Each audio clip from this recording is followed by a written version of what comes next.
Hello, hello, hello. This is Helen Thomas on the CDFM study group. I'm going to take the opportunity now to go over the certification process. We're going to look at the steps required for you to earn your CDFM certification. So it's much more than simply getting the books, studying, and take the exam, because there's a series of things you have to go through. So the first step one, says to check your eligibility.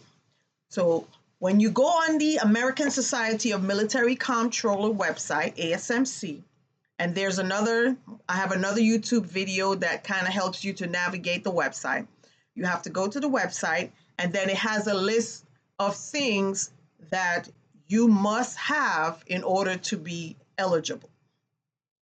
So eligibility can be, okay, well, you have to be a financial manager for at least 2 years or 4 years or whatever. But whatever it is, it has the list of the eligibility there. So I'm going to direct you to their website. I don't want to misquote that. So this flow chart, this process map was downloaded. I downloaded it from the ASMC website. So I didn't create this myself. So I want to make sure that I stay true to what it states. Step 2 here says prepare for the examination. Well, you prepare for the examination by buying the study guides, by going to training.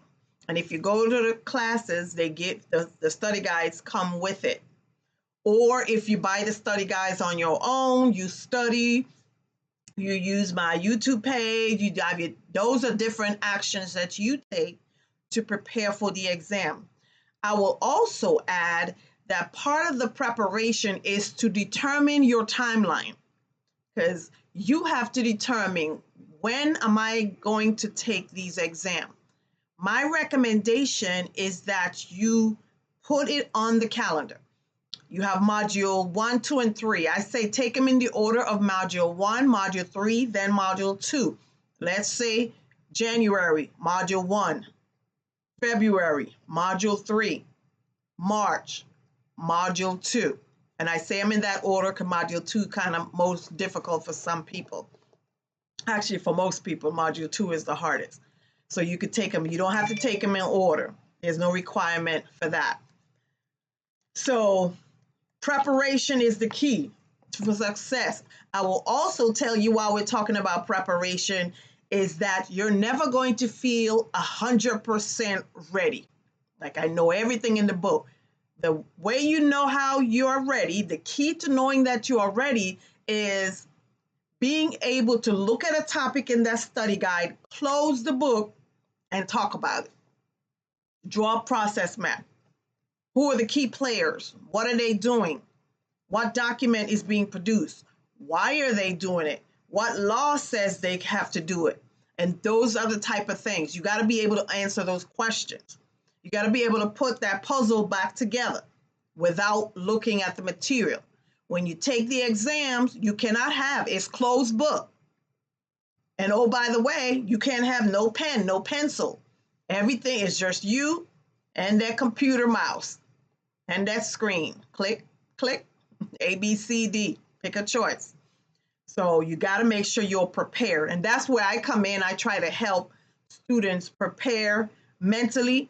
If you study the material repeatedly, over and over for comprehension, then it makes it easier when you sit down to take the exam and you see a topic, then you'll be able to visualize what you remember about that topic.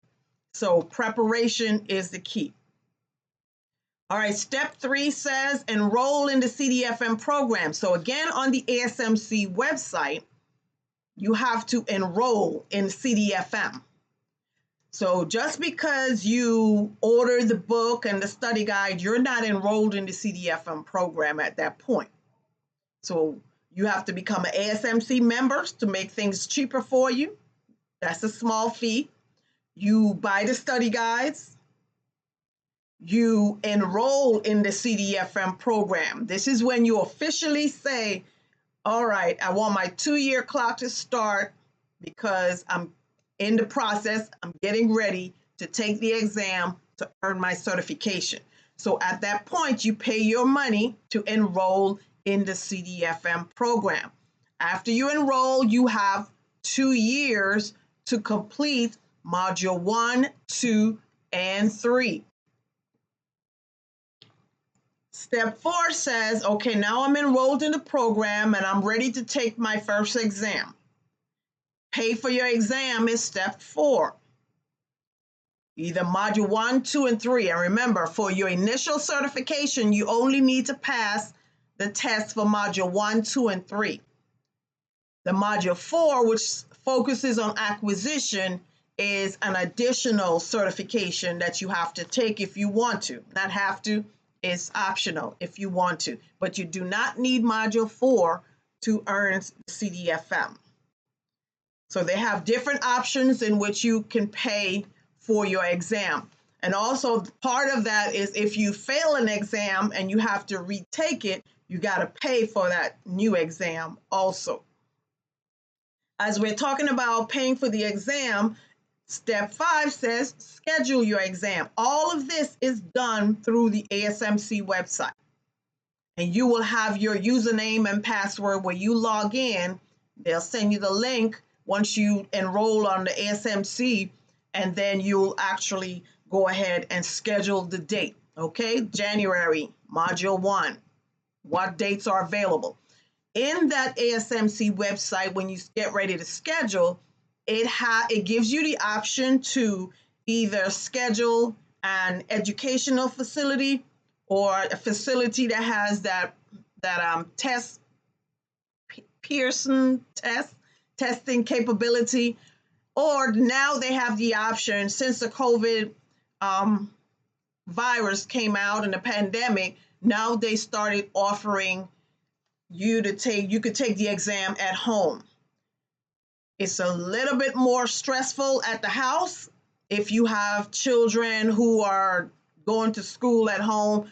Just think about those things before you schedule an exam for your home, because the exam is 2 hours and you cannot leave the front of this computer, not even to go to the bathroom. You can't have your kids calling you, your significant other, or anyone distracting you while you're taking the exams at home. So my recommendation, if you can, is to go to the facility where you can just focus on the exam without all that outside distraction. And then once you schedule the exam, you take the exam. I will tell you that by putting it on your personal calendar, give yourself a timeline. And also when you schedule the official exam, those are triggers to force you, because for most people, they know now is game on. You have to study, you have to focus, because now I've paid my money. Now I want to make sure I understand the material so that I can pass the exam the first time I take it. So when I take the exam, I want to be confident that I can pass it. And with everything being online now, you're able to take the exam and it immediately gives you feedback if you pass or fail. So you get immediate feedback. Unlike when I took my CDFM initially, my initial one was 2010, and I did the pen and paper test. So then I had to wait another 3 to 4 weeks to get the exam. That was painful, to get my result back to say that I passed. So that was painful. So you might want to stick, if possible, stick with the computer-based exam. And then once you take the exam and you pass, because again, that's my goal, is to continuously go through the material, help you to be successful so that you can pass and earn your certification. Also, I am CDFM A, because I did the acquisition piece also, just challenging myself. You want to then submit your qualification verification. You actually have to submit a document where your supervisor also signs, and all of that gets submitted to ASMC. So with ASMC having your exam and that verification that your supervisors have verified that you do have the qualification, you are eligible, then that is what seals the deal, and you are CDFM or CDFMA certified. Every 2 years, you have to recertify. Recertify in the sense that no, you're not taking the exams again, but you recertify because you have to pay a fee to keep your certification. I want to let you know, if that 2 year comes and passes and you don't pay your fee, then you're no longer certified. So what that means, if you realize it and it's already past the 2 year mark, you may be required to take all 3 exams again to earn your certification. So I would advise, if it's coming, I put it on my calendar where it reminds me every year or every 2 years when it's getting ready to expire, because I want to know before it expires. So if you're planning to take an exam, let's put it this way, let's say you're getting ready to take module 2, you've paid for it, you've passed 1, you've passed 3, and now you kind of struggle with module 2, it's coming on your 2 year mark.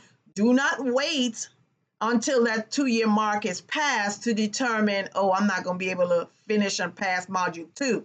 You need to reach out to the ASMC, and you have to pay a fee for an additional 2 years to extend that time to give you the opportunity to pass the module 2. Now you're CDFM certified within that 4 years. Again, you don't want to allow it to lapse. So this was just a quick overview of the steps that are required in order for you to complete your CDFM certification. It goes beyond just buying the books and studying. Is you got to make sure that you meet these benchmarks. So thank you so much. Be sure to subscribe to my YouTube page, please. Also, click share, because as I'm learning more and more about YouTube, is the more likes your videos get, then YouTube continuously promotes them even more. So I thank you guys for stopping by. This is Helen Thomas and the CDFM Study Group. I'll see you guys again next time.